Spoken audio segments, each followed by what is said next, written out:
If your accountant isn't able to answer those questions in a clear, concise manner, that's not a failure on your part. It is just a likely sign that you need a better accountant. Accounting 101. If you're a winery owner, chances are you don't just run one business, but you're running multiple businesses.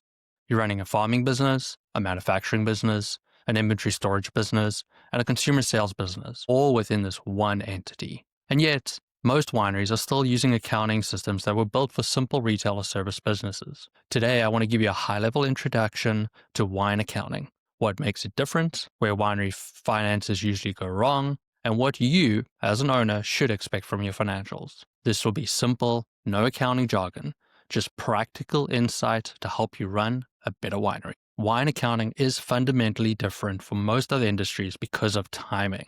You spend money on grapes today, and you process and store wine for months or even years. And you might not see revenue until long after that, as your sales cycles are extended as well. There's a lot going on in the wine space.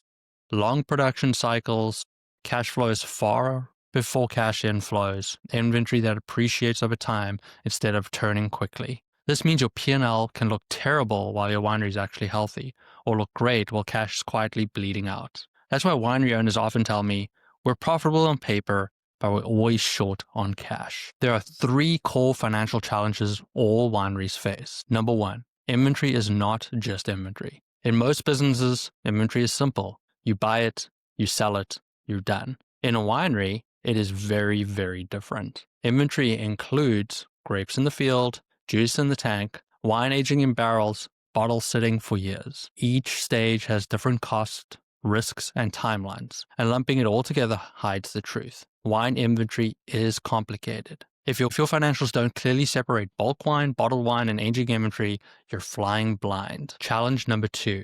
Cost of goods sold is often wrong.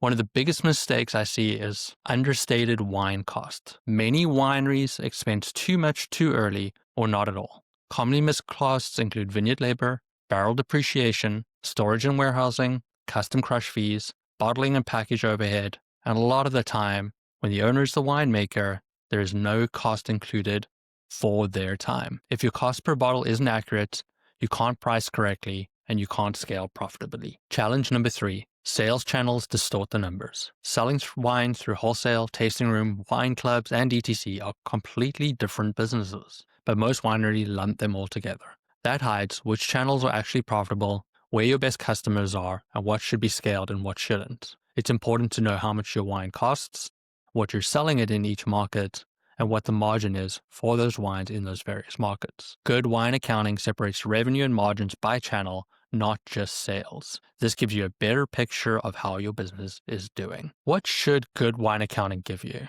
This can be a fairly complicated question to answer, but we can break it down into some key areas that will help the winery owner make better decisions. Number 1, clarity on cash versus profit. You should be able to clearly answer, are you profitable? Are we cash healthy? And why are these 2 answers so different? Number 2, true cost per bottle. You should know your real cost per bottle by vintage, by SKU, by sales channel.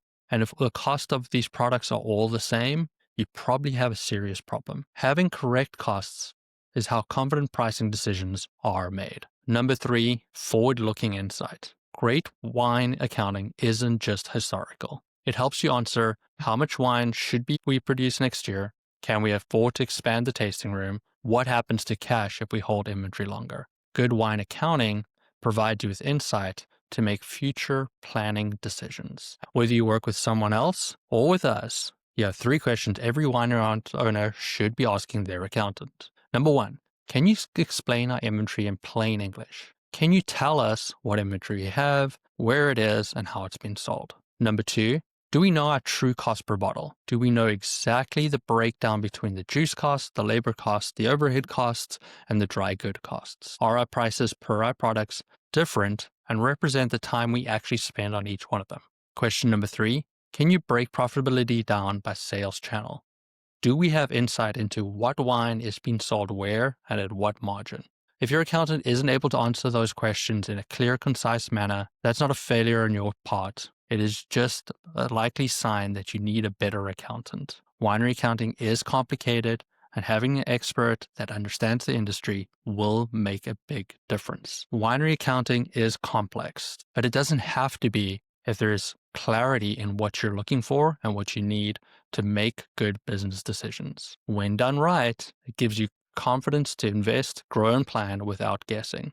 If you'd like to find out how it is to work with an expert, reach out to me, and I'm happy to have a conversation to help you understand how a winery accounting expert can help you better run your business. Thank you for watching Protea Academy, and yes to building a financially healthier winery together.